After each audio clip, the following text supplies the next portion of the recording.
Hello viewers, this is Sangsik Webyok Euro Molda Sensor Studio with the weekly China Observation Report. Taiwan will expand and modernize its annual Kuang joint military exercises to prepare for a potential Chinese invasion. Taiwan's Minister of National Defense announced on June 26 that civil military cooperation operations and civil defense drills will coincide with the Kuang exercises. He stated this is to ready for a potential Chinese military invasion, and if war occurs, all civilians and military personnel must engage to efficiently execute operations. This year's exercise, simulating a Chinese blockade and invasion, will be twice as long as previous years and involve the largest ever reservist mobilization. Local governments and civil defense will run shelters for first aid and disaster response. There will be evacuation drills and training to safeguard critical infrastructure. Taiwan's Ministry of Transportation released updated air raid guidelines based on Ukraine and Israel's experiences. This exercise will also involve China's gray zone tactics, covering both pre- and post-combat scenarios. Taiwan will hold the Kuang exercise from July 9th to July 18th. The expansion of the Kuang exercise shows that the Lai Ching-te administration places great importance on national security. The Kuang exercise, previously criticized for being too scenario-based, will switch to real-time, practical training without scenarios starting in 2024. President Lai Ching-te met on June 26 to promote national unity and civic spirit named July National Unity Month and started a nationwide speaking tour on June 22. China strongly protested Taiwan's Tianguang military exercise. China referred to President Lai Ching-te as a war instigator and claimed that Taiwan and its affiliated islands belong to China. China has repeatedly accused President Lai Ching-te of provoking war and attempting to make Taiwan independent from China. China will likely use this to justify intensifying military drills or displays of force going forward. China is forming espionage networks to sow discord in Taiwan. On June 26, a Taiwanese court sentenced 6 people, including ex-military officer Zhu Hongyi, to prison for spying and plotting rebellion for China. Zhu Hongyi recruited 6 ex-military officers and provided information to China. At that time, they reportedly drafted the guidelines for China's unification operations. The document outlined plans to target key Taiwanese figures, create assassination and sniper teams, develop an informant network, and assist in deploying 100,000 Chinese troops to Taiwan. In January 2025, retired General Gao Han-ge was imprisoned for similar reasons, indicating China's strategy of using internal Taiwanese figures to create chaos during a military invasion. This aligns with the psychological warfare, internal division, and manipulation doctrines pursued by the Chinese military. In June 2025, the Taichung District Prosecutor's Office indicted 34 Kuomintang members for allegedly forging signatures to recall a Democratic Progressive Party lawmaker.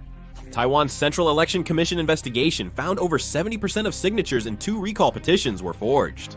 The suspects forged signatures using an internal Kuomintang list, a serious incident that could have impacted the allocation of legislative UN seats. In Taiwan, a recall system allows residents to remove legislators. However, the Kuomintang exploited this system.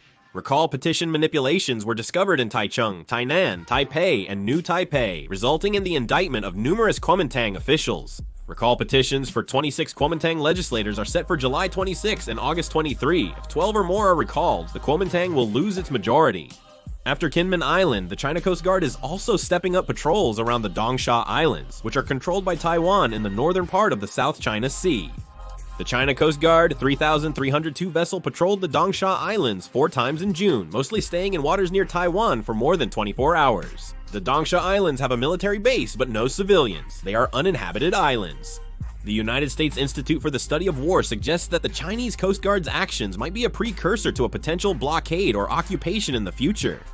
The Taiwanese Ministry of National Defense announced that in June 2025, 356 Chinese military aircraft violated Taiwan's air defense identification zone.